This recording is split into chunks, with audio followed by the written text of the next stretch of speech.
I was just dancing the whole time. This was me during the intro music, just going Oh, I couldn't crazy. see you. Yeah, you guys were just sitting there. I was doing some last minute paperwork, okay? My So reading you list. see us, but we can't see you. Yeah, Intro? That's Yeah. not fair. I don't like that. I know. right? Lynn is here with a face reveal. I know, you're not just a cat avatar. How does it feel? It's weird. First live stream. Thank you. Thank you for having me. Yeah. Thank you for being here and presenting your a childhood favorite and collaborating with your childhood favorites event, readathon.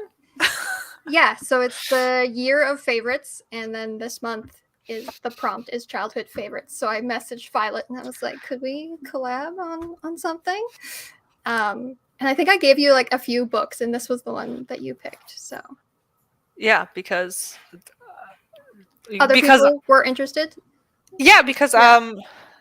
am I is her name? I don't know if I'm even pronouncing her name right. Is it Tamora or Tamara? I think it's Tamora.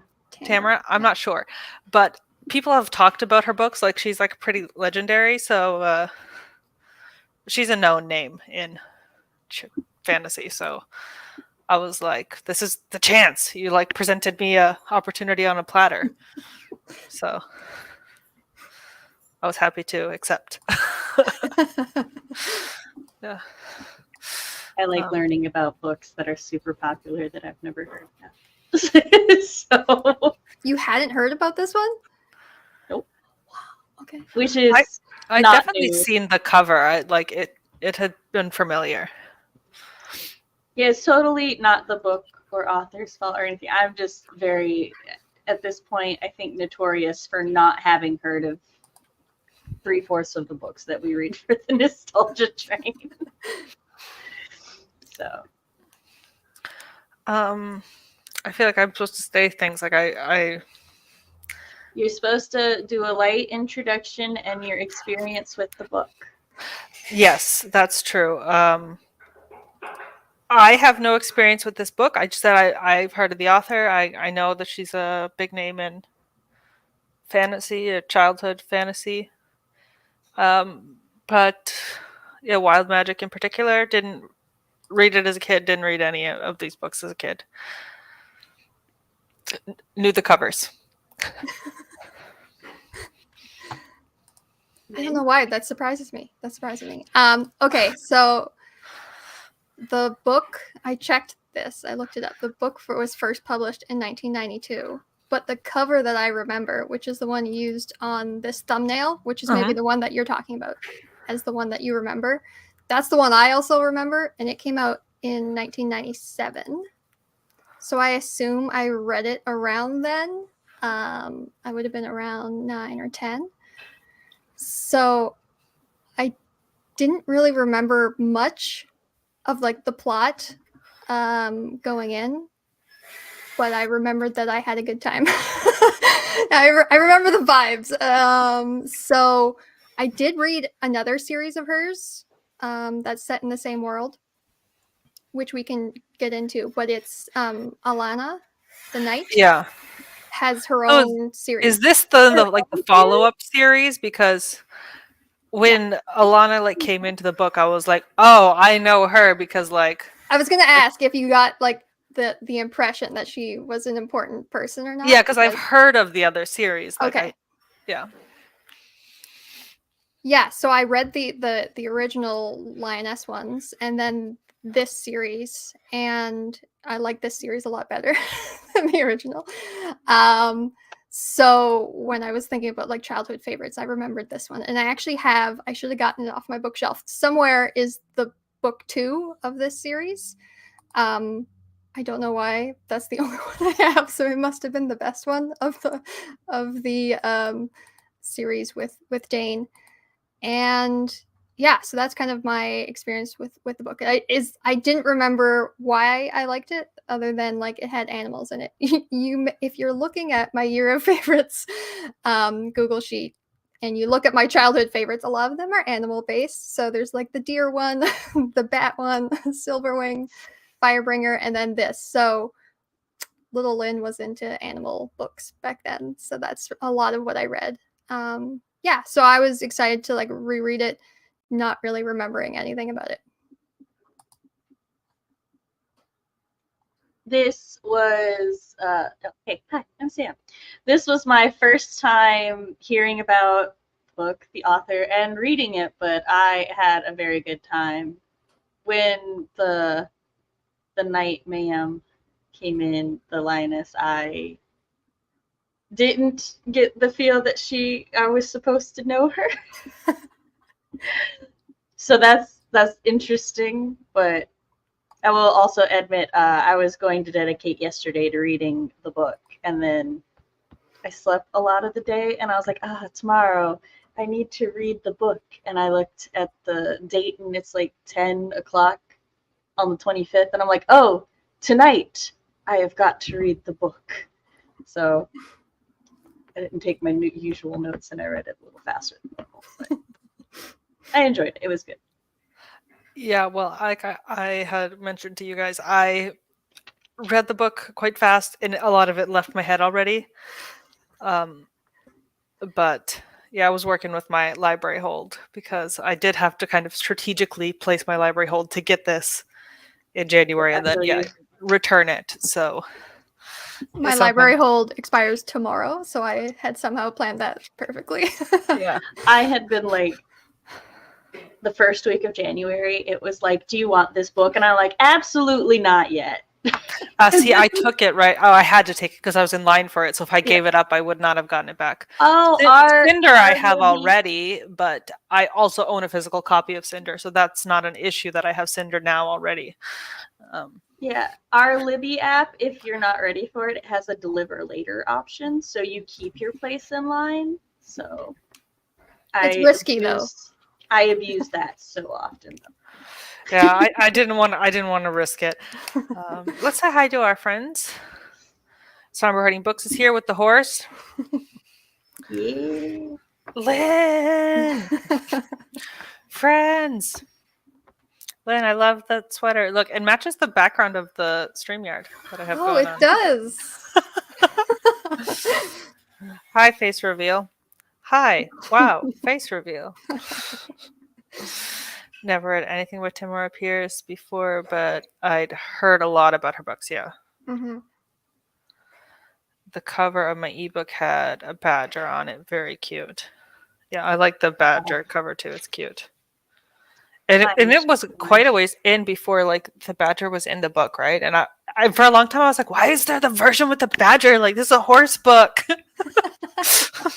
The badger is important somehow, Violet. I know, but it took me a long time. I was like, what the heck is this badger? Like, why? Because that was like the cover of the book that I like posted on Instagram, and I almost made it the Discord for the channel because I had seen that version of the cover with a badger, and then I was like, no, a lot of people say this is a horse book, so I'll make the horse the Instagram icon. So, anyways, I shall put up the spoiler banner. If people do not want to be spoiled for this book that came out in, did we say 92? Yeah. Some of us are behind the times, Violet. I'm one of those people who, like, I don't care how old the book is, do not spoil me. Like, I don't care how famous the book is, do not spoil me. That's sweet. So, you know, some people are like, this book came out this long ago, I don't care. And I'm like, it's a classic. No. Okay. Would anybody like to suggest a starting topic? Lynn, do you want to pick something to start with? Since I had mentioned to you, Violet, that I was trying to figure out the inciting incident. Did I made a thing? I wrote plots and story beats. Okay, is what I labeled that as. I have a channel writing breakdowns that I barely use. I think I started it last year and I've only posted a couple of videos. I hope to bring it back mainly for Grape, who keeps asking me when I'm going to post another video. My #1 fan, Grape. but in those videos, I try and figure out like the plot beats of a book that I've read. So I was trying to think of what the inciting incident for this one is. So I thought, first of all, before I say what I think it is, if you guys have a suggestion. Oh, that's a good. I will throw out that I don't think all stories have an inciting incident. Like, I Interesting. know, Yep. controversial opinion, but I, for context, a couple of years ago, like 2 years ago, when I started getting back into writing, I realized I had taken so long from a break that I needed to start from the bottom up. So I started reading interviews and researching things that like I did as a teenager when I first started, like to rebuild my foundation. And there are so many different storytelling, like not formulas, but different ways to tell stories and stuff. Mhm. Like, for example, in a lot of Eastern media, they just don't have a climax as we think of a climax. And so I think that like older novels and stories are also really good examples of how they just don't actually like care about story beats so much as they just tell the story in the way that it flows. At least not the same way that we talk about it now. Applying that to this novel, if I had to pick an inciting incident, it would be when they're attacked, the scene with the owl that had been almost decapitated. That's where I would pick the inciting incident to be. The Stormwings attack. Yes. Thank you. Okay. I honestly don't know. I can't even remember like. How's the book start, Violet? Pop quiz. She finds that lady and asks if she can That was going to be a my horse second girl for her. suggestion. Okay, so those are those. I have 3 that I wrote down as like question marks, and those are the 2 that I have. The other one I have is her family dying, Mhm. because that leads her to use her powers. It kind of forces her to leave, which then leads her to find Anua, which is interesting because I it thought happens about like that off page. too. Yeah, Yeah. I was going to say, I thought about that too, but as far as I understand inciting incidents, they have to happen on page. That's what. So I was. And so about that it. would be backstory, but Yeah. that's part of why I was like, I don't necessarily believe every book has an inciting incident. Yeah, Story Genius would call that the sinking ship that you're in that propels the plot. Like, Yeah, and I think you have a point, so. especially about older books. Maybe it's just they weren't as aware or as fixated on structure. I was gonna, So I agree more with the fixated terminology because like I wouldn't say that the book is lacking because it doesn't have what we would consider an inciting incident. And I've actually come to appreciate a lot of stories, and because that's kind of like what stressed me out when I started writing again, was worrying about structure and stuff. And then I started reading stories. I'm like, no, I understand how a story works. I don't need to. So yeah, no, fixated. That's a good point because sometimes modern stories it feels too then. Not, I don't want to say formulaic, but there's something about letting stories happen organically instead of forcing plot to plot. Yeah. Yeah, I just thought it was interesting because it is, I guess it's technically on the page because she tells them about it, so it's like almost like a flashback that we hear about it. So anyway, it was kind of a weird place to start, but it is the start of the book. No, so. I 100% agree that would be the inciting incident, minus that it happens off page. Yeah. But I'm all for flexible meanings. So. Yeah, why not? I agree. Why not? As far as the plot and the other story beats, though, I would say that I had a sentence and it died when I itched my eye. I think the story flowed very well, and I think all of the like story threads and stuff were moving along. She wrapped up the immediate story threads, but definitely left enough hanging that there's a book 2.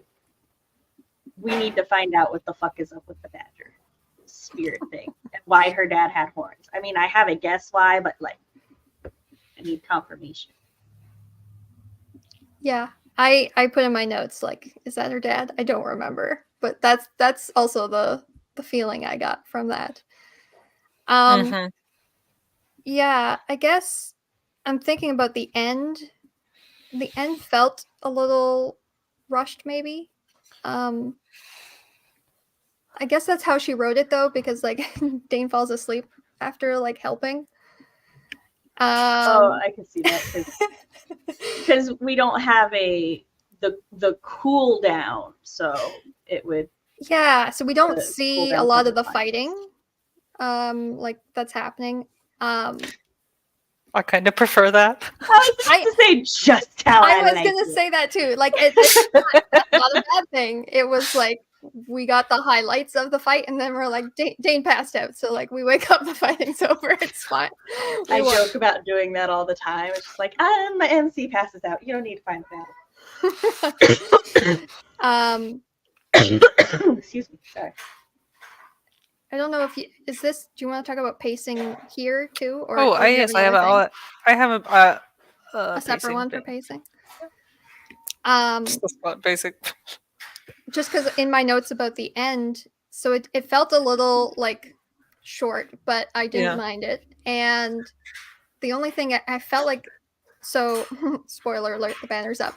The dragon dying. Yeah. Yeah. I hated that. I was like, why? I also hated that. Okay. Yeah. So I was like, what was the point? You just had a baby. It was just emphasized to me, which is talking to the whales. Okay, but doesn't this feel like, okay, this is just us as I feel like adult readers. I feel like as a child reader, this would have hit so hard, but as an adult reader, you're just like, okay. No, I feel as a child, I would have been pissed off. Emoji. As a child reader, I would have been like, oh, epic. I have not grown as a reader as much as I would like. No, I feel like, especially because it was a mama dragon, I'd be like, no, the baby's alive, you dumbass. I agree. So I'd be so angry as a kid. I'm not saying I wouldn't be sad. I'm just saying the sad would have rage with it. Yeah. And I think like if you're gonna kill off the dragon, first of all, I wrote like I think there should have been a little bit more time between the dragon dying and the kraken arriving. Because it's like the dragon dies. Yeah. And then right? I think they throw like one ball at the castle, and then the kraken comes, and I'm like, this dragon died for nothing. For nothing. I didn't even care. I was so over the book, you guys. I was so over the book. I was like, is this book over yet? So the dragon like ruined a bunch of the boats and the catapults, and then the kraken comes and like ruins the last of them. But it just the felt dragon was like badass and stuff. But here's the thing: the main character was all like, "No, come back! Don't do it!" And the dragon's like, like literally, I'm like, why? And the dragon had just said like something about she was like, I want to go home to be with my family. And the main character's like, we don't know how to send you back, but we're trying to figure it out. So it's not like they were like, oh, there's no way for you to go home. Exactly. No. And the dragon at one point, I think when she's talking to the whales, there's something about like, oh, the dragon really care for their young, and like having a baby dragon is a big deal. So like she literally just gave birth and then sacrifices herself for. It was so emphasized to us how important their children were, and then she's just gonna leave her child in a cave in the north, not telling anybody where the child is. She got real fucking lucky. The main character knows how to find the baby. Sends her like a picture in her mind of like the baby's in the cave, by the way. But I just felt like, okay, here's what I wrote: a little more time to worry they are doomed between like the dragon dying and the Kraken coming, because the dragon died for nothing. It's what I wrote. The dragon sacrificing itself felt out of place. Maybe she should have had a line about why she was willing to help in the first place, and then make a promise to take care of her baby if something happened to her. I just felt like That's it was true. it was I really You're not wrong. I understand why she was willing to help, because it was like a revenge thing. She did have one hell of a temper. So that part I get. But I'm like, ma'am, just go land for like 5 minutes. You already fucked up a lot of the catapults. Just go wait. Like, what are you doing? You know what? While the gas was in the catapult, light your fire magic. Why are you sacrificing yourself? It just it felt unnecessary. And at one point I thought, okay, Numair's magic and the other mage's magic like bounces off of her. So I'm like, she's gonna be fine, right? With it, fill the catapult with the fire goo. I'm like, she's fine. Fire. And then she dies, and I was not impressed. The other thought I had was they were catapulting, and they don't hit the castle first, they hit like the cliff. So I was like, why couldn't you have something in there about the dragon worrying about her baby, because her baby is somewhere along the cliffs. So I was like, it could have been more like, I got to protect my baby, I'll help these humans while I'm at that it. would have made more sense. If, I would have bought that a lot more. Oh yeah, that would have made more sense. If she had been like, the rock was right next to the cave or something, and then at that point she's like, oh no, if I like, under no circumstances that getting anywhere near my child. I just needed a little more of a reason for her to get involved, and a little more, I guess, like security. She literally just sent Dane a picture of like where the baby was. There was no promise that Dane was going to take care of it. I don't know. I feel like there could have been something a little more there. She put an awful lot of faith in that 13-year-old to understand her. She just met. Yeah, it bothered me. If you can't tell, it bothered me. I mean, I guess if a 13-year-old put miracle hands on my belly to resurrect my miscarried child, I'd probably trust her irrationally too. Okay, you have a point there. You got me there, but you got me there. Well, it's okay. I got me there too, because I had to think about it, and I was like, "Well, damn it." Yeah, but yeah. I guess willingness to help there makes sense. Willingness to sacrifice herself, absolutely not. She just had that baby. Especially when like she's supposed to be able to like sense things, just like, you know, and listen in, just like Dane is. So like you're telling me she didn't know the Kraken was there? She's supposed to be educated. She's like a mage in the sky or something, is what she said. And I was like, I did not expect you to die this easily. Like, ma'am, did you not know the Kraken was there? Like what's going on? It's like here's her, here's the Kraken. Yeah. And it's like falling into the ocean. Hi. Yeah. Like literally a minute goes by. So I was like, you should have spread that out a little bit so that we didn't feel like that was a waste, because it did feel like it doesn't get there till that night. That would have made more sense. I think she did it just because she wanted the main character to have a baby dragon, and she didn't have another way to get there. Exactly. I agree. That was the reason. Yeah, that was definitely the reason. I'm all for a big dragon too, and a little dragon. I'm also all for the main character finding an orphaned baby dragon or something, but like that death was just, it did not. No, it was just totally like the baby dragon at the end. It was just the sappy kids book ending that I just saw coming. Like, of course, she's getting left with taking care of it. I was like, of course, this is how it's ending.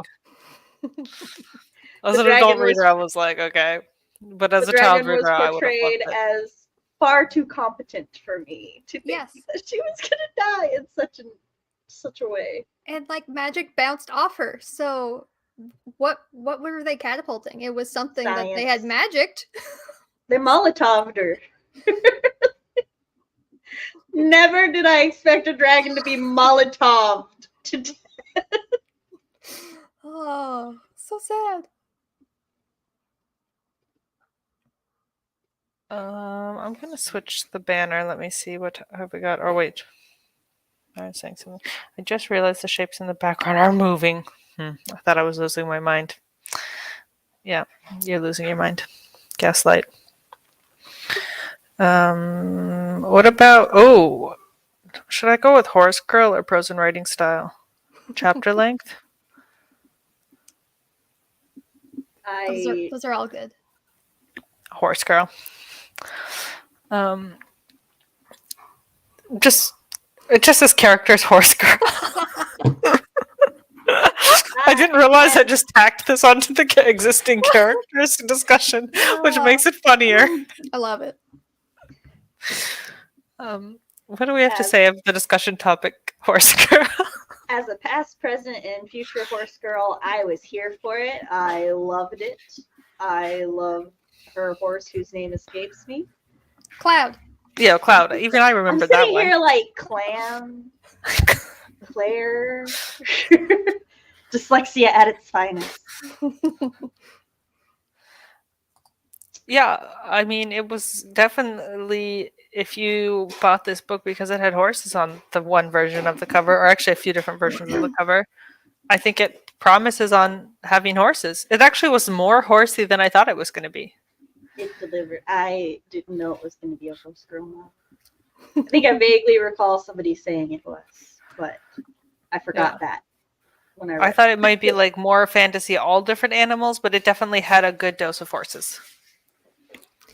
Yeah, I think I remember book 2, which is less horse girly, more. I don't know if you want spoilers of what's on the cover of that one, but it's not horses. Mean. And you can tell me it's more what? It's the wolves. Which actually, I've seen that cover as well. I think I've seen that. I thought you were going to say dragon, so just little baby dragon. So because I have book 2 and that I assume was my favorite of the series, I kind of forgot how horse girly book 1 was. But it was good, and I was definitely, as a kid, I was definitely a horse girl. So the horse cover is the one I remember, and is probably the reason I picked that one up. So. Yeah. Since this also is the character's banner, Mars is giving the character hot takes. Real talk. I hated how many important adult characters there were. Interesting. The fact that this is a middle grade with the MC being the only young important character makes me so mad. I don't count the 2 trainees because they are barely there. Yeah, her 2 friends. Yeah, that's true. I don't even remember their names. Yeah, that's true. And also older teens. Why are all the adult men winking and flirting at the 12, 13-year-old? Major ick. To be fair, she is thinking about how hot they are, which is also the ick. Okay, but when some of the characters were introduced, I wasn't sure on some of the ages of some people. Like when Alana was first introduced, I was like, how much? Like, I didn't realize like she was like so much older. I was like, how old is she? Like, how old are these people? Because she gets off her horse and she's shorter than Dane. Yeah. So I think, yeah. I was like, how old is she supposed to be?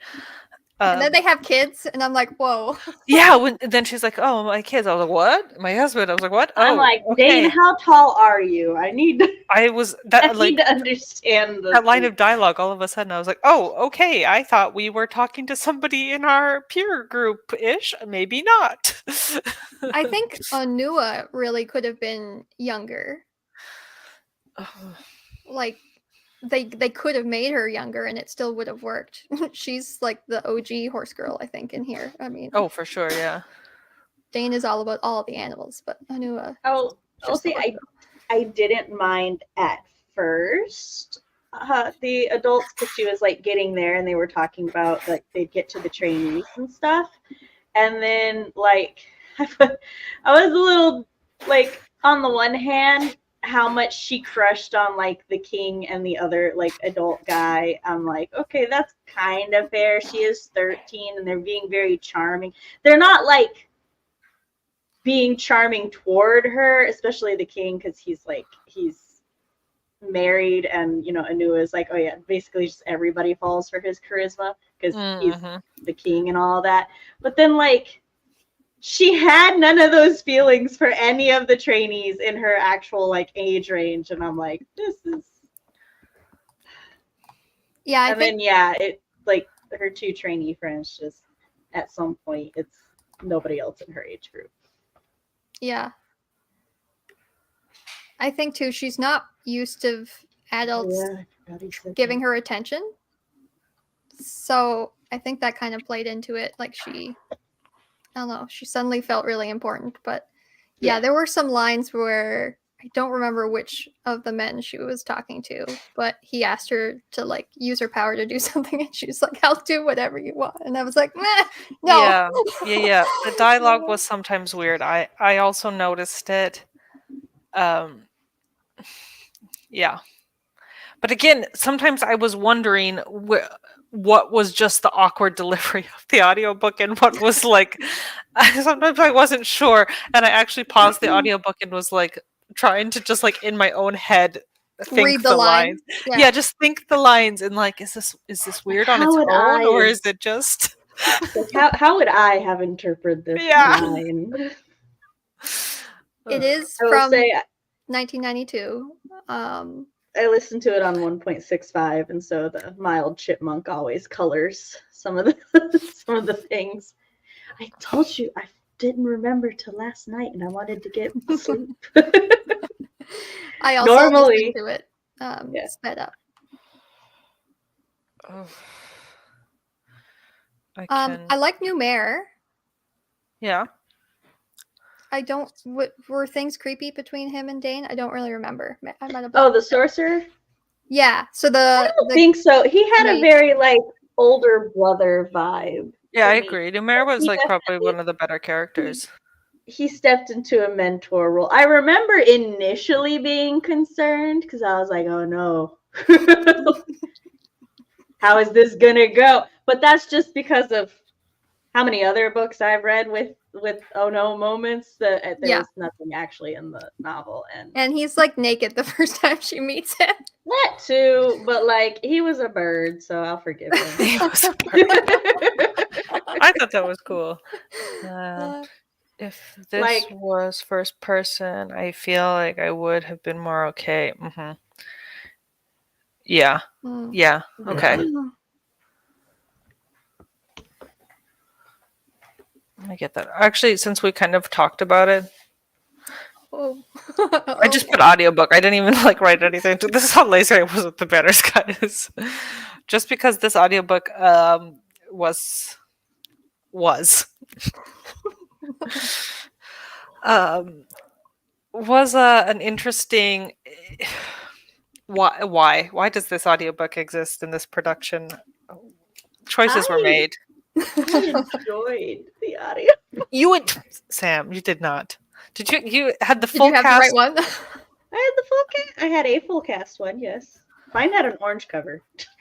I don't know if that makes a difference. Orange with the white horse. No, it's Oh. just orange. I think. Oh. Oh, there. That is a horse. Thought it was a waterfall. Yeah. Icon's like this big on my phone most of the time. Okay, yeah, no, I can see that, but I was not a fan of this audiobook narrated by the author and a full cast, along with a full cast. What speed did you listen to it? Perhaps she was more tolerable as a chipmunk. Oh no, I listened to it fast. I usually get progressively faster. I usually start slow and then get progressively faster as I tune into the story. That's fair. yeah, I think I was at 1.7 at the end. Yeah. Which really made the sound in between chapters and in between breaks. God, it's always like my The one music? regret with speeding things up. The music at 1.7 speed was hilarious. I loved it so much. I didn't mind sometimes the girl who played Dane. Sometimes she had moments like every time she was like angry or frustrated, like I don't know. Then she would have sometimes actually some good like acting moments, but then sometimes her delivery was bad. She was Numair a mixed had bag. Numair like freaked out at Dane at one point, and I was like, I think he had like the most personality wise in his Yeah. delivery. That's I like the think problem with a sorcerer was mixed the best cast. actor. Now, I will say that I'm not saying it was a good audiobook, just that I enjoyed it. My bar is not high for enjoyment. but like I can look at things more objectively. I was also like very tired listening to most of Yeah, the book, most but of the I cast was enjoyed good. the book, It and a was lot of the cast was. yeah, most of the cast was fine. It was Tamara Pierce that was the problem. It was, The narrator. Yeah, when you in the Discord you said that it was her, and I was like, no, it can't be. But you're right. I checked. My version was also her. When was it? Oh, yes. When was it published? That's a good question. No, November 2005. oh, okay, Okay. interesting. Hmm.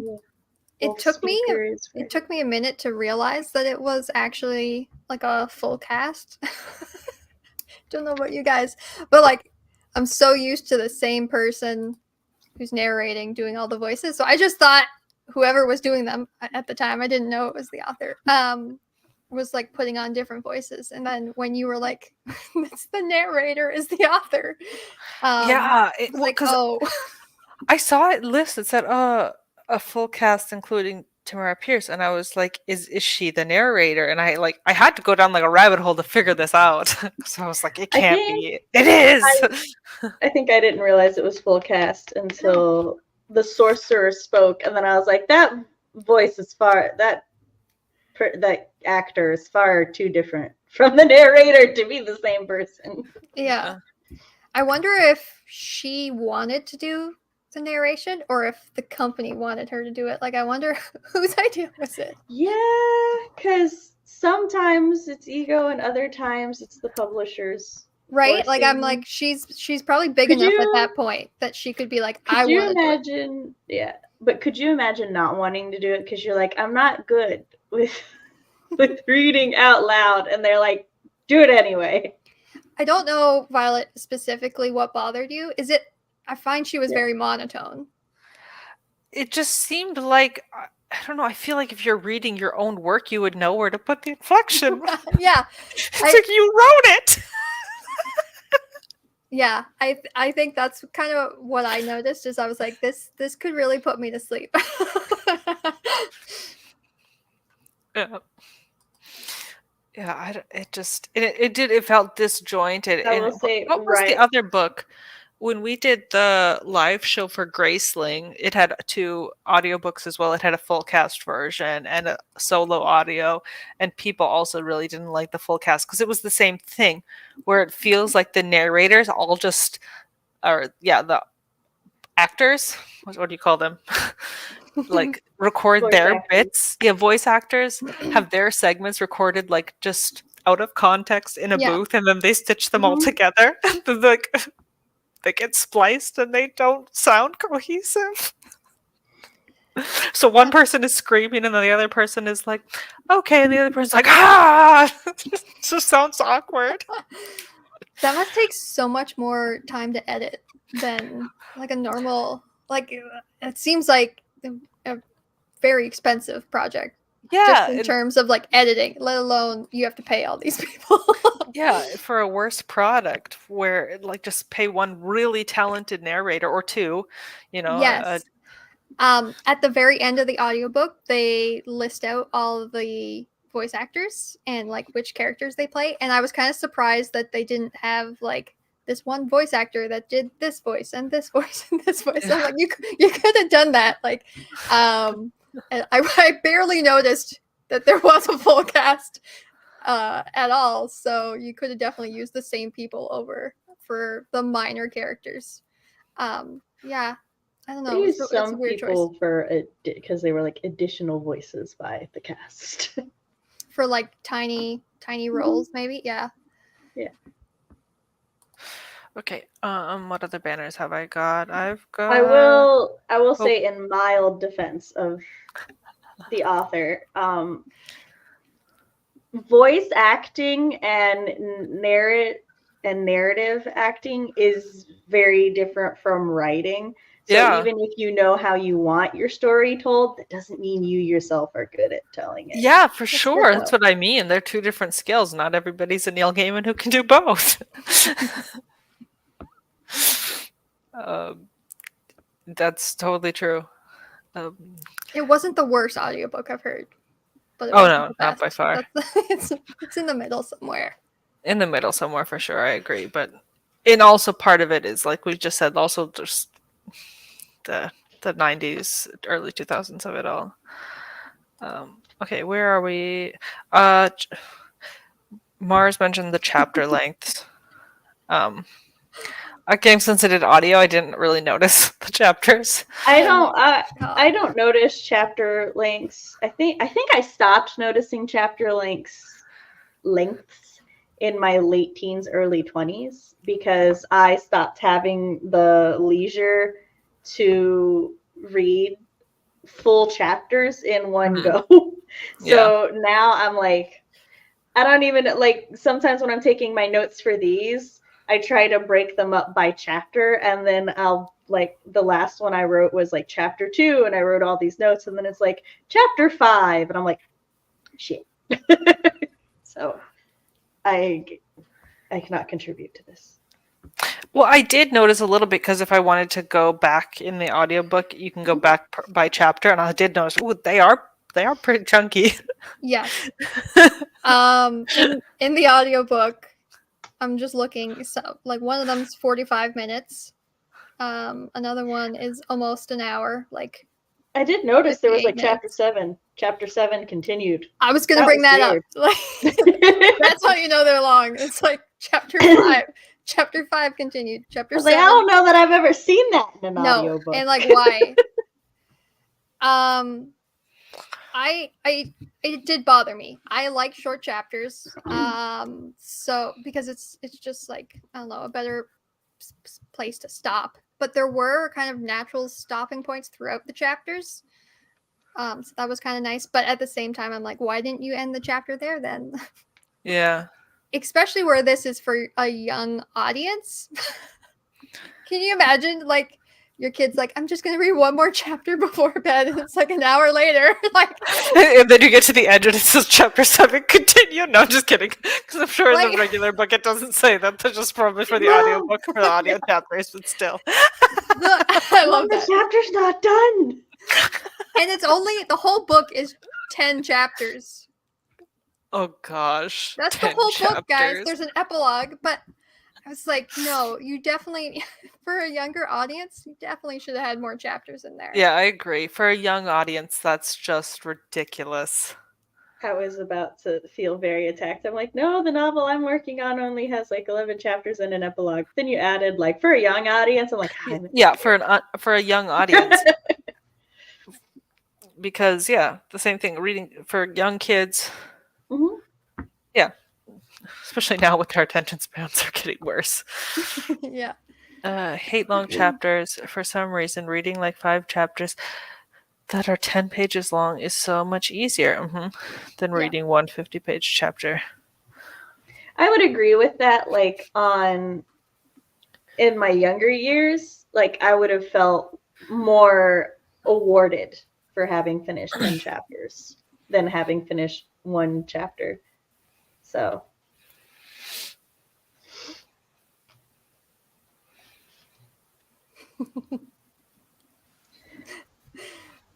I do disagree with the kid attention spans getting shorter though, and there's actually been a thing that they're looking into, that it's not that attention spans are getting shorter so much as we are evolving to take in more information more quickly. And so like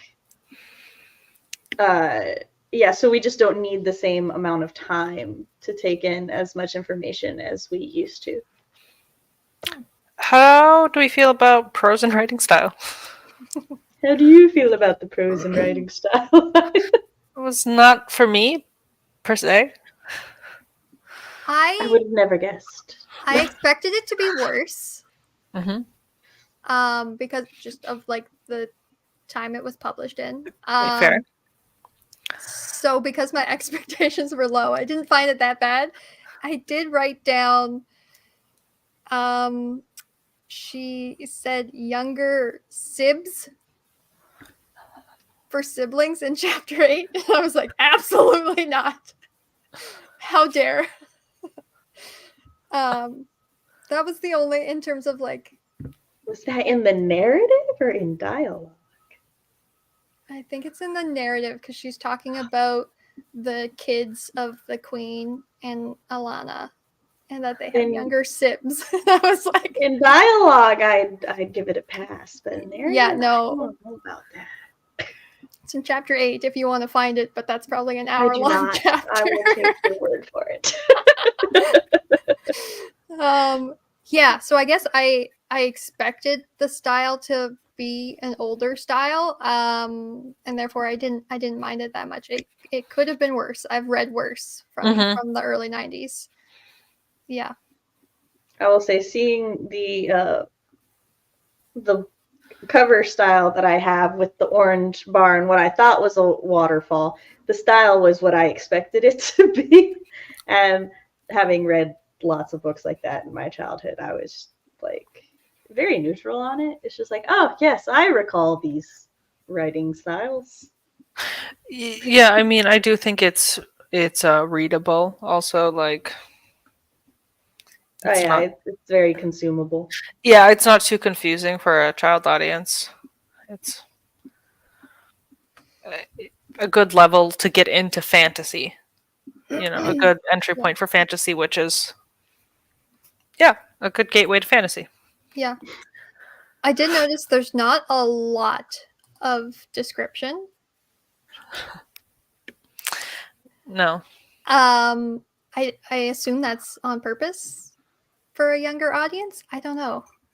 That's a good point. There really wasn't that much description, was there? Now that you say it. I noticed it and I was like, oh, that's interesting. I don't know if we expect kids to like imagine things themselves, so we don't want to, put too much on there in terms of describing stuff. But yeah, I noticed and it was interesting. Having read many a paranormal fantasy and urban fantasy in my day, I will throw out the controversial opinion that if you're not writing something in the traditional epic fantasy genre, description's actually not that important.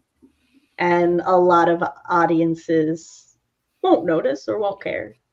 If you're like definitely writing traditional fantasy, because I feel like for like the epic traditional fantasy genres, they're building up so much of their world and they want to create so much of a specific vibe that they put in that description to do it. But if that's not the goal, then it's just not there. And I'm confident in my potentially controversial opinion, because that was one of the reasons I didn't enjoy traditional fantasy as much as all of the other genres. I have aphantasia, so a lot of times that additional description doesn't do anything for me. Yeah. I think that's, particularly true with high fantasy. And a lot of readers will say it kind of like bogs it down, where it kind of slows the pace, I guess. The only things I can think of her describing are like the storm wings, because she made them up, so she had to tell us a little bit about what they look like. Yeah. Not gonna lie, forgot what they look like. Metal wings. They had metal feathers that Anua finds afterwards. Right. Yeah. But even like, she described the dragon a little bit. She talks about it having like bat-like wings. Did she describe the griffins? I don't know. No. Did she? She did, because as she was describing it, I was like, the fuck is this? And then she was like, griffin. And I'm like, oh, that matches. I don't remember her describing it. I just remember like the word griffin. It landed, it picked something up with its lion-like feet, and then something about its bird head. Okay, yes. So it wasn't like intense description, but I do know that. Yeah, but that's like, again, that's something that I didn't think about. Like, if you're a kid and you don't know what a griffin is. Yeah, then you need to have a description of that. The only people I feel like she described were the ones that Dane thought were hot.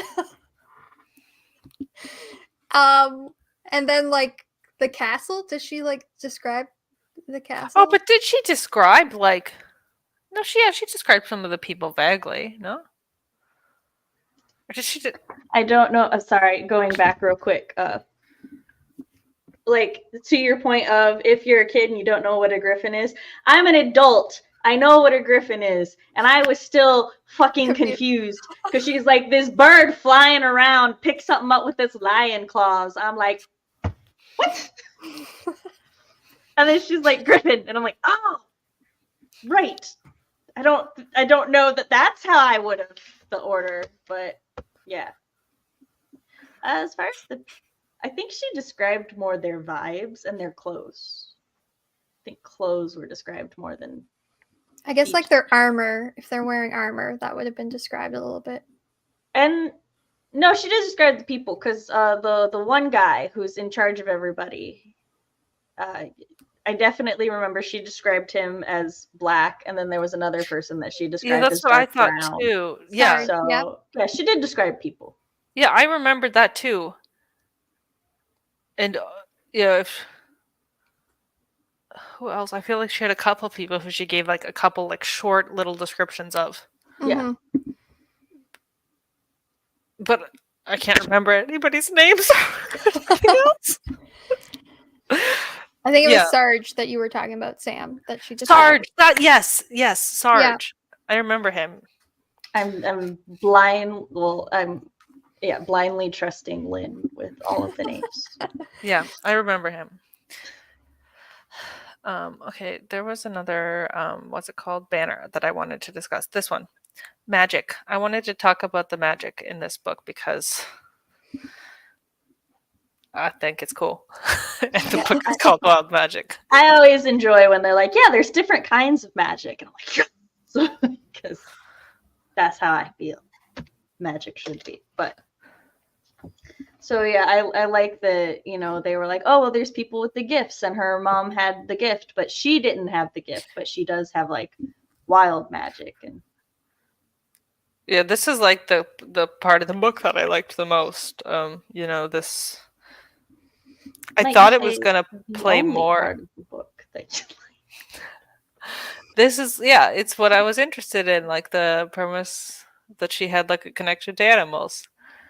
And I didn't really like the writing style that much or the narration, so I'm glad you liked something. Yeah, this is what I liked. So when she started having weird visions of badgers talking to her, I was like, okay, we're on to something. Violet's like, this is what I'm here for. This is what I signed up for, yeah. This is a random but connected thought. I feel like the whales were mischaracterized. Like whales is pacifist. Are you kidding me? Wow. So sorry, I just remembered that. Yeah, that's true. Those whales, I don't know what was up with that. Whales are so pacifist. If they kill a boat on accident, they go like starve themselves to death. I think I'm scarred by that line now. Because where I live in the Maritimes, so like we often get whales just like beaching themselves and stuff, and now I'm like, oh, is that why? That was interesting. Like I said, I did not remember any of the plot going in. So when they were like, you can ask the whales to like help capsize the ships, I'm like, yeah, easy, done. Do it.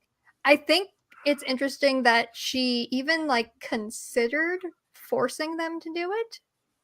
A little bit of a character arc there. She was like, she like tries again to like reach out to them, and she's like, maybe I can like. I was like, oh, where are we going with this? Yeah, I was like, oh, is this a villain arc? Yeah, it seemed like. I mean, it might still be. She made a deal with Tentacle Satan. Yeah. I want to know what Numair and Alana had to do / say to get the Kraken to leave, because there's a line about him like leaving really quickly, but I was like, our character was passed out, so we'll never know. The biggest of plot twists: the Kraken isn't evil. He just did what he was asked and then fucked off. He was like, "Yeah, I had some fun." Went back to bed. But also, I am here for Tentacle Satan. Yeah, I like the magic as well. So there's like, I guess, the more traditional magic, and then with the wild magic, it's interesting that like they're like oh, you can't blame her. She can't control it. Like, there were some things where it was like, oh, it's a wild magic that we can't really figure it out as well as we can with the traditional ones. So I feel like there might have been a little bit of a, I don't know. They were like, man, it's just, this is wild magic, so it's different. Yeah, I liked think that I one. was expecting maybe more of a, because at the beginning she's like, I don't have this gift, I don't have this gift, and then it was kind of like, oh, you can like just straight up like talk to animals kind of through your thoughts, and it was like, okay. I don't know. I don't know what I was expecting. And then I don't know because there's maybe I may be a little bit misremembering or not quite remembering the story as well either, just because I read it a bit ago. But like, wasn't it like she started like you almost like get trapped in the mind, like the animalistic Yeah. mind? Yeah. And I really liked this element of the story as well. I don't know. I would just. I was down for that. I liked that. It actually reminded me a lot of. I don't know if you guys read any of Robin Hobb's books. I feel like that would be like the next step if you liked this book series as like a kid, like to graduate to as an adult, The name doesn't sound familiar. like Robin Hobb. to the Farseer Assassin Apprentice Okay. books, because that magic system is quite similar to this, the kind of animal connection, friend to a beast magic. Don't mind me. And I looked up, and I think that was also published in the early 90s, but actually after this. So at first I thought, oh, did she like take inspiration from Robin Hobb? And I was like, actually, no, this was published first, but also like Robin Hobb couldn't have taken inspiration from this because hers was published like just a couple years after, and that definitely took, years to write. So I'm like, It's wild when those coincidences happen and you're like, bruh. yeah. Mars sees what I'm saying. You brought I up will the point. know in 3 to 4 months. You brought up the point that she was often saying like, oh, I don't have the gift. But Yeah. she was already talking to Cloud and the Yeah. other horses. And then we find out she had that experience where she like went off with the wolves. And like, so I'm like, okay, maybe you don't have the gift, like the traditional magic, but Yeah, you must something, have been girl. like, you must have been like, something's wrong with me. I don't know. I know she talks about being scared that they're gonna find out something about her, and so I guess she was in denial. Maybe, I'm not sure, but it was a good point. She thought she was a monster because she didn't have the gift, because her mom tried so hard to prove or test that she had the gift and everything. Yeah. And then she goes off and murders a bunch of bandits by being a wolf girl and having her wolves kill these bandits. So yes. she was in denial because she like saw it as like, well, if it's not the gift, then it's something. She went crazy. Like bad. Okay, you guys are a little bit reminding me of what happened. Yeah. It's been a minute since I read the book. You're fine. So then she's like, oh, this, she's in denial because it's super negative and she's scared of herself now. And then I love that she tells the sorcerer like this story, and then at some point he's like, well, yeah, that can happen. Easy fix. Don't worry about it. And she's like, I was stressed for nothing. Yes, and he does fix it in like one session, like puts a little shield on her mind, and he's like, you're fine. And I was like, okay, that seems anticlimactic, but okay. But she was going to have to do work on herself to keep herself. Yes. Brittany, okay. I mean, like, I remember this. Yeah. But it was anticlimactic, but I also kind of like love it that way because it kind of shows how like we can hype ourselves up about that's something. True. That she was worried about nothing. And I think that's really good in a kid's book, especially. Yeah, I agree. Again, back to it just being a kid's book, it's better just to wrap things up like that. Yeah. But I liked that she's meditating with the trainees, and she starts to like slowly lose herself that way. Like so we don't know that it already happened, and then we start to see it happening again, and she's like, oh no, it's happening again. So I kind of like that as she's getting, I guess, a better handle on her powers, she's also like losing herself. So that was really interesting to see. And then he fixes it in like 2 seconds. So that's fine. But yeah, it was kind of an interesting progression where she's getting more powerful, but she's more afraid of her powers. She does have a few like teenage moments, but they were pretty realistic, I think, where she gets mad at Onua and Numair, and she like takes it out on them, and then she's like, oh, they're not bringing it up, so I'm not going to bring it up either. And I'm like, I appreciate that while she was very 13 and had her 13 moments, that they were then adults and handled it in like good ways, because a lot of times in like middle grade or YA and stuff, you'll have teenagers or kids being like kids and teenagers, and then the adults are so fucking immature and shitty about it, and I'm like, my god, grow up, you people. You're the grown-ups here. So and I know that like sometimes that's just thing, but it was just very refreshing to see the adults like being mature and secure, and they're like, well, we're just worried about you, right? Yeah. A thing that like they don't really touch on but has to do with like the madness and stuff is she is so like dead set against on using her animal friends or letting her animal friends fight. It's like, girl, you led a pack of wolves to murderize a bunch of people. Like, I know you were in the midst of, and she learned her lesson, Sam. She learned her lesson, but they didn't bring that up. So like that's just the thing. I would have liked if she had been like, I can't do that again. Yeah. Just like, that would have been nice. The birds attack the Stormwings, and there's quite a few that die or are injured there too before she heals them. And so I remember like reading the lines, and it's her realizing that like the birds are getting killed. So that was another opportunity for them to be like, I don't want that to happen again. Yeah. Gosh, this really could just be a great villain origin story book. It could. That would be great. I don't remember the rest of the series, so I can't say. Maybe. It's knowing what I know now about her experience with the wolves. I'm like, now I got to read book 2 because the wolves are on the cover, and I think it's called Wolf Speaker. So she goes back to the wolves. I'm in. I want to know what happens. I have. Yes, it is called Wolf Speaker. I don't have it open for any particular reason. I have one more banner, but what are you gonna say?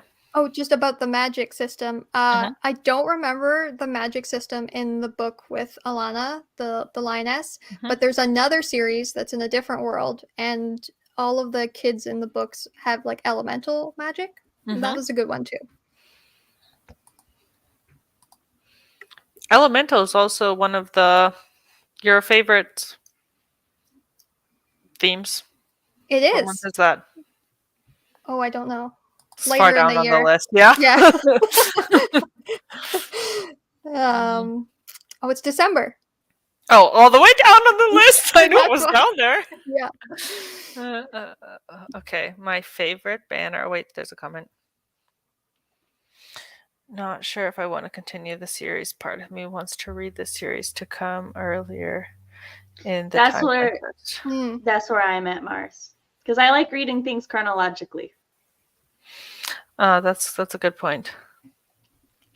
The Alana book series is kind of a trope that's done fairly often, but where her and her... What? I said that wouldn't bother me. Oh, okay. Her and her brother like trade spots. Oh, does that interest you? True. Yeah. So she wants to be a knight. Spoiler alert. If you read this book. No. And then he wants to be, I think, a mage or something. But part of it is also like a school where you learn to be a lady. Interesting. yeah, so they switch spots, and that's how she goes on to become the lioness that we see her in this book. So he learns to become a lady. I hope so. I really don't remember much. Like I had to look I think up the series. if I'm understanding correctly, he learns. I feel to like become a lady. very far ahead of its time if that's the case. Yeah, I'd there love were to. a lot of media in the 90s that was ahead of its time, but also was made in the 90s. So. Okay, come on, guys, let's go there. Theme, symbols, and motifs. I have a note for this. Yes. Growing up. Oh, kind of an obvious one. It's just like seeing her learn to control her power and control herself, and her outburst, which I don't know. We still see outbursts like every once in a while, so I'd have to really pay attention to like if she gets a better handle on kind of her personality. And then love of animals, another obvious one. And then I wrote down grief. So she was kind of like lost in her grief and her anger in that scene that we don't really see at the beginning. And then she's at the end, she's afraid to have more human friendships. And she says like each one is a potential wound, which I thought was interesting. And that's like right before the siege happens, that she's like realizing that she didn't want to make more friends after her family died, and she like accidentally did. Yeah, so there's I do think there was a few moments where she's talking to Anua and like about her grief with her family. I feel like in the middle there's not a lot, so I would have liked to see a little bit more continuation of that, and like her feeling comfortable enough to I guess talk to them about her family. But maybe we'll see more of that in book 2, where she can kind of talk to it a little bit more, because Onua is like telling her that she should talk about it at the beginning, that it'll help and stuff. So yeah, I really like that, the grief, as well as like her realization that she can't just like cut everybody out of her life to avoid having more grief. So Yeah. I would say coexisting with nature was also a big one, especially with like she wanted to keep her nature friends and her human friends like separate. It's like human problems are human problems, and then Onua's like, that's not how we roll here. Like it's literally my job to combine these two things. Yeah. I think there's also like this part. Wasn't there this part where Anua was like, it doesn't matter if like the royals want you as their horse girl, like you're my horse girl no matter what. Like you're valuable to me. That part's a little trickier because like it came the trainee that was leaving. Which apparently they had beef. I don't remember their beef, but it felt like they were supposed to have had beef. But she was like, she's like, we'll see how long they keep you, because like you can't control your magic, so like they can't count on their horses when you're around, because like what if you get hurt and their horses abandon them to protect you? And then Onua is like, I don't give a fuck if they would have a problem with you or not. You're my horse girl. And I'm like, Onua, the trainee brings up a legitimate concern, though. Oh, see, I thought Anua was like, I'm ride or die for you, girl. Like, he was you, to the you detriment got of everybody else's me. safety. Like, I thought. And I think that was even before. I think it's before, but there's a scene where she has the horses like grab the arrows or something from the. Yeah, that's what. Sorry, that's what I mean, because I think. Yeah. Oh, there's a cat crying. There's one scene where the horses all freak out, but I thought that was a separate scene where they like kind of attack. Yeah, no. The one you're talking about is with the griffins, because Oh, she's trying to get them not to attack the griffins, and nobody's listening to her. So she has the horses like bite their arrows so that they. And the queen actually like gets mad. She's like, "You can't do that." She's like, "You can't. Like we have a bond with these horses. We have to rely on these horses. Like you can't just make our horses like do that to us and stuff." And then the sorcerer boy, he's all, oh man, he's all like, "It's not her fault though. She can't control it." And the queen's like, "Oh well, in that case, I don't want to be mad at you anyway." And I'm like, this feels very swept under the rug. And then way later, with during this, no, it's before the siege, but way later, the one trainee is packing up to leave, and that's when she directly references that event, because she's like, "They can't trust you." She's like, "I heard the queen and the sorcerer talking. You can't control it, and you'll never be able to fully control it. So now they can't trust their horses." And then Anua comes up and she like heard the whole thing, and she's like, "I don't care if the royals want you or not. You're my horse girl. You will be with me everywhere." And I'm like, Anua, she got a point though. maybe Anua means like they would leave and not stay at the castle. I'm not sure. Maybe I don't know. Anua is like, know. you saved did not my make- life. She's I like, thought "You that saved was my life I twice." thought the scene was cute. I thought it was like, even if you become It was unvaluable to cute. them, It's just you're always also- valuable to me, is what I understood that to mean. I'm like- sure you're correct.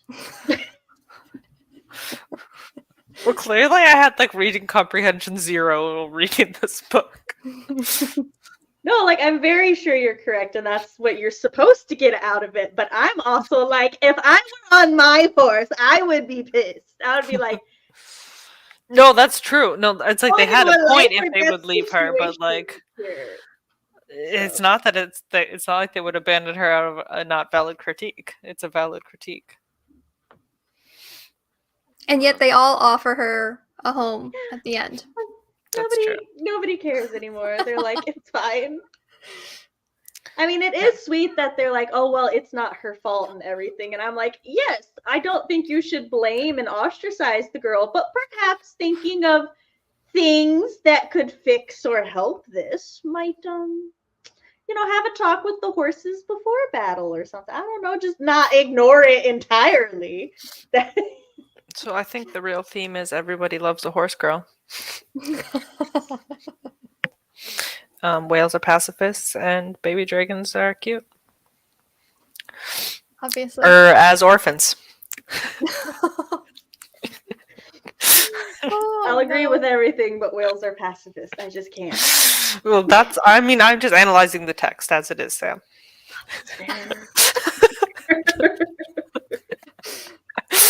You got me there. I don't know why I'm just going off the rails.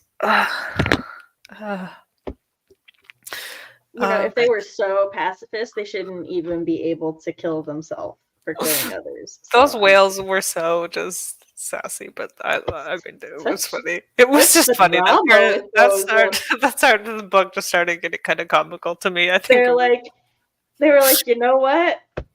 We're leaving. Like, you've made this into a murder zone, and it's harshing our vibe. Okay, we're just leaving now. Bye." It's just the time, that part of the book. She was like, she found the Kraken because she was following the whales, right? And then the Kraken's like, "I'll be there, no problem." And she's like, "That's at least a 4-day swim. If it's a 4-day swim, how the fuck the whales get there so fast?" I just thought about that. Okay, any other clothing thoughts? Closing. I mean, closing thoughts on Wild Magic. My cat's definitely crying in the background for food. I apologize. Was there a Stormwing in heaven when she sees her mom, and who I assume is her dad? Okay. Oh, I meant to bring that up too. Like, so is her dad dead? Or because it implies that she like went to the afterlife, right? Yes. But like, so that would imply that her dad is dead. But I think we're also supposed to maybe get that she went over to the spiritual realm where like all the divine beast thingies had been locked away. So then Yeah. it's like, did her dad pull her mama's soul out of the afterlife to be with him? And I don't think the Stormwing was there. I think for somehow it saw her soul on its way back down to her body, because I think that's what they tried to explain it to me. But I'm like, but where the fuck was she? Yeah, I was like, is this heaven? Because she died. She was slowing her heart because she was meditating, and her heart was too loud, so she slowed her heart and died, which I liked that part. It was funny. Not gonna lie, as a child, when I was sitting there for quiet time, I might have tried that. I like that, like, Numera gets really mad at her. It was a good scene of him, like, reacting to her stupidity. Anyway. I felt his the very parental, oh my god, children! I was like, this scene was written for me. Yeah, so that's what I was like, is this heaven? And then why is the Stormwing there? And then she's like, oh, this, at the end, it's the Stormwing. On my way back down. Yeah, and then she's like, this is the Stormwing that was between me and my mom. That's the one that she kills at the end. Yes. Not the queen one. But anyway, so I was like, so it wasn't just a random one, it was a particular one who was alive. So like, what? Where were we? What was that scene? Her dad with the horns, her dead mom, seeing him on, and that's the other thing. She's like, I saw him on my way back down. So I'm like, was this a physical descent? Because he was up in the sky. Okay. Like, can we talk a moment about the fact that she sees her mom for the first time since she's died, and the first thing she says is like to make fun of her mom having a man friend with her. She's like, really, mom? Or something like that. And I was like, you died and now you're getting booty. You've been faithful to dad my whole ass life. But now. I was like, wow, with teenage vibes. Yeah. This is what you guys have for clothing sauce? My gosh. I'm sorry.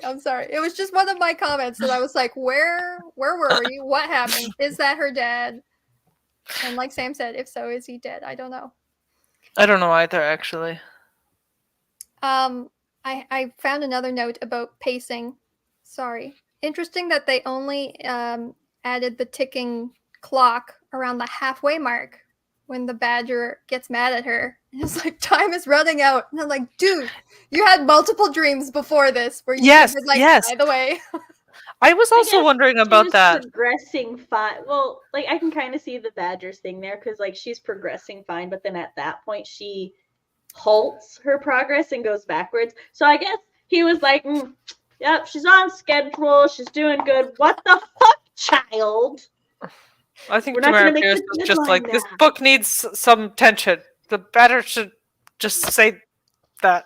I'm also like, running out of time for what? Was the siege what they were running out of time for? Is it something else? Badger, call in. Yeah, I wrote down that he said her time is running out. Soon the storm will be here, and lives depend on her learning her lessons. Even you must see more is at stake. Rude. And then the badger didn't strike me as a gentle individual. Which is fitting for a badger. He like attacked her at that scene. He like left marks on her. A little bit of a abuse. And then she tells them what happened to her. So when she wakes up from that dream, that's when she tells them about her like losing herself and attacking the people that like killed her family. But then the chapter ended, and I was like yelling. My comments are in all caps. But I was like, she didn't tell them of what the badger said, like about the storm coming. But then the chapter starts, and Numera is like, what does he mean by the storm is coming? And I'm like, okay, thank God she told them. I thought this was going to be like, I'm going to leave out the important part of I remember this. So like the end of that chapter, I was so mad, but then it started, and I was like, okay, she did tell them the most important part. So part of my closing statement will just be an anecdote thing, perhaps. It's so I told y'all I started reading it last night, and then I went to bed, and I woke up with ample time to read it this morning, right? Mm-hmm. And I woke up immediately. I put it on play. I laid there to listen to it, and then I don't remember what part I fell asleep at, but I remember I woke up to her talking to the whales and talking about helping a dragon give birth after a miscarriage, and I was like, did I fall asleep? The fuck is going on? So I had to go back like over an hour to figure out what was happening. Just one chapter. No, it was on 1.65, Violet. It's like Oh, sorry. Sorry. Okay, my bad.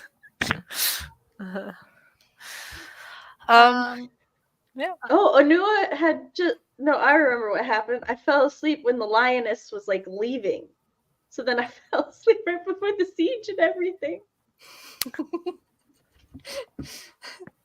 The tension is rising and Sam is falling asleep. I love it. Well, Tamara Pierce's voice will do that to you. I did say that it felt like a voice that would really put me to sleep. I forgot to mention when we were talking about characters that I really liked Cloud, the pony. Oh, Cloud is MVP. She would bite people. I mean, she defended Dane, but would also like bite Dane. So she was a great character. Yeah. I also just like the name Dane. Dane is a cool name.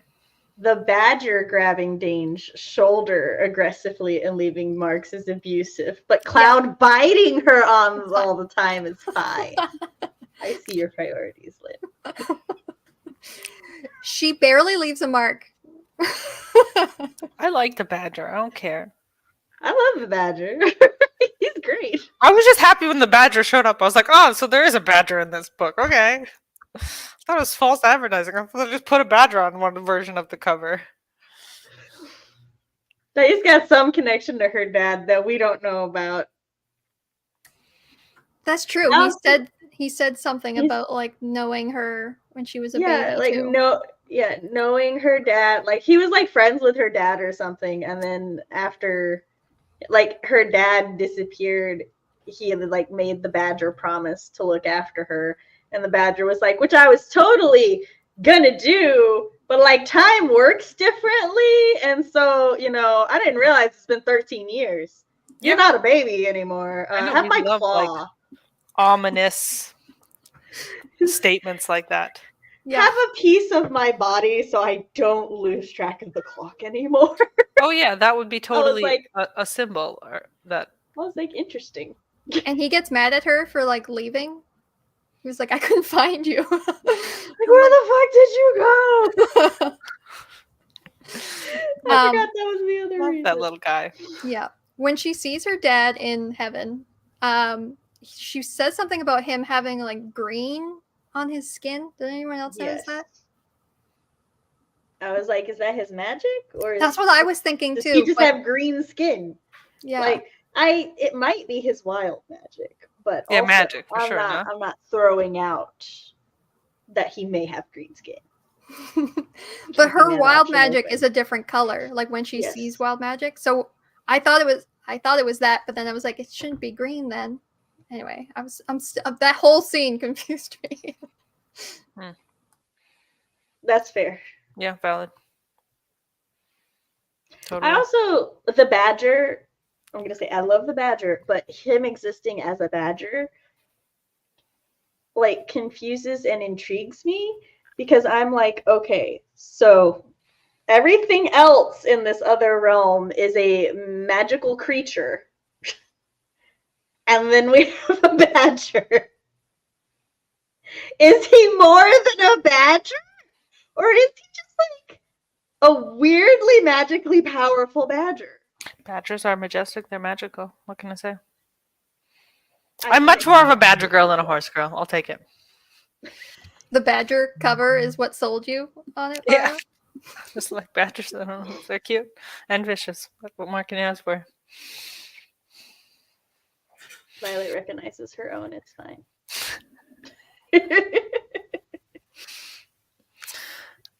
Um, yeah, I mean, I don't have anything more to say about wild magic. Neither do I. Shall I remove the spoiler banner? Speak now or forever hold your spoilers. Okay. Reject. I would like to thank you guys for being here. Thank you, Lynn, for suggesting the book.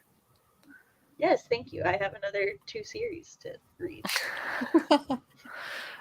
February, we shall be reading Cinder by Marissa Meyer with Mars as the conductor. Thank you for everybody who voted in the poll. That was very helpful. I didn't fuck up picking my Januaries because somebody had the Lunar Chronicles, and I was like, yeah, Cinder. And I read Cinder. And then I was like, what is our February nostalgia train? And it's Cinder. And I'm like, oh, well. Rereading that again. So. Yeah, I think it was Zainab who put it in her favorites in the year of favorites Google Doc. So I'll be reading that one again with you guys. I've definitely read that one a few years ago.